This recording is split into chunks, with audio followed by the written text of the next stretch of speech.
artistic sculptor in the country. You've got a backlog of requests that will keep you slaving for the next 6 months. You don't need this kind of pressure. She didn't need for some creep to do this to her. She opened her eyes and gazed down at the broken skull. She's my job, Joe. She thought for a moment. And her name is Cindy. She straightened in her chair. Now let me get to work. Damn it. He stepped back, and his hands dropped away from her. I knew it was a long shot, but I thought I'd give it a try. You've been working yourself to exhaustion for the last few months. He wheeled and went back to the couch. Go ahead. Break your heart, trying to put that kid back together again. Why should I care?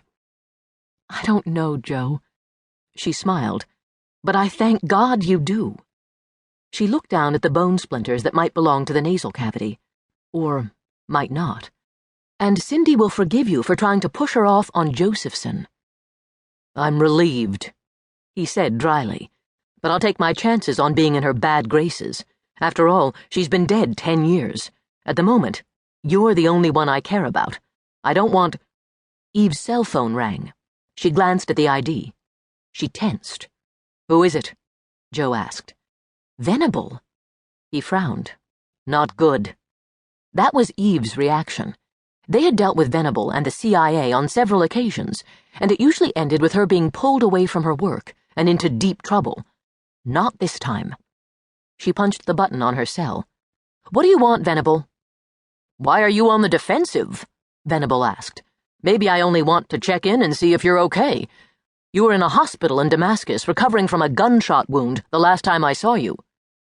That was 6 months ago, and I'm sure that you know I'm fully recovered. You make it your business to know everything. I'm not the NSA. I'm only interested in specific subjects. And people.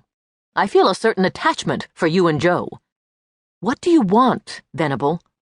He hesitated. A favor. What kind of favor? Nothing that's dangerous or out of your realm of expertise. I'd like you to do a computer age progression. No. It wouldn't take you that long, and I'd appreciate it. I'm swamped. And even if I weren't, you know I won't work for the CIA. Get one of your own experts to do the job. You have qualified people. Some of them are far more experienced than I am with computer age progression. I don't even know why you're bothering to ask me. Because I have to ask you, damn it, he said sourly. It has to be you. Why? Because like everything else in my life, it's a question of bargaining and balancing. I need you to do this, Eve. Then you're going to be disappointed. I just started a new reconstruction, and I won't drop it for one of your twisted little jobs. I'm not going to help you identify someone so that you can track him down.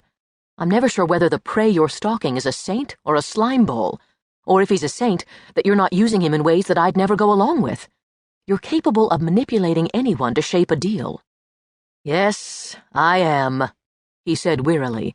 And some of those deals keep you and your friends from being blown to kingdom come by the bad guys. Someone has to stand guard, and I do a damn good job of it. Dirty sometimes, but effective. She supposed he did, but she didn't want to be involved in that morass, even on a purely scientific level. Let your own agents do it, Venable. What can I offer you to do the job? Nothing that I can't refuse, she said softly but emphatically. Take no for an answer. It's all you're going to get from me. I'll try, but I may have to come back. You're a prime bargaining chip in this one, Eve. Listen, you're beginning to annoy me. I'm not a chip, and I'm not a chess piece for you to manipulate. We can all be manipulated. It depends on the determination factor. He paused. You'd be safer if I'm the one who does it. I'm trying to avoid throwing you to the wolf. Are you threatening me? She put up her hand as she saw Joe straighten at her words. I wouldn't be that stupid. I'm just trying to keep you from making a mistake. I've always liked you. He probably believed he was telling the truth, but it wouldn't keep him from using her. She was tired of arguing with him. I'm hanging up now, Venable. Change your mind, Eve. She pressed the disconnect button. The bastard threatened you? Joe was frowning, his tone grim. I believe I need to pay a visit to Venable. He said it wasn't a threat, more like a warning. That's a fine line where Venable is concerned. I take it he wanted you to do a reconstruction? No.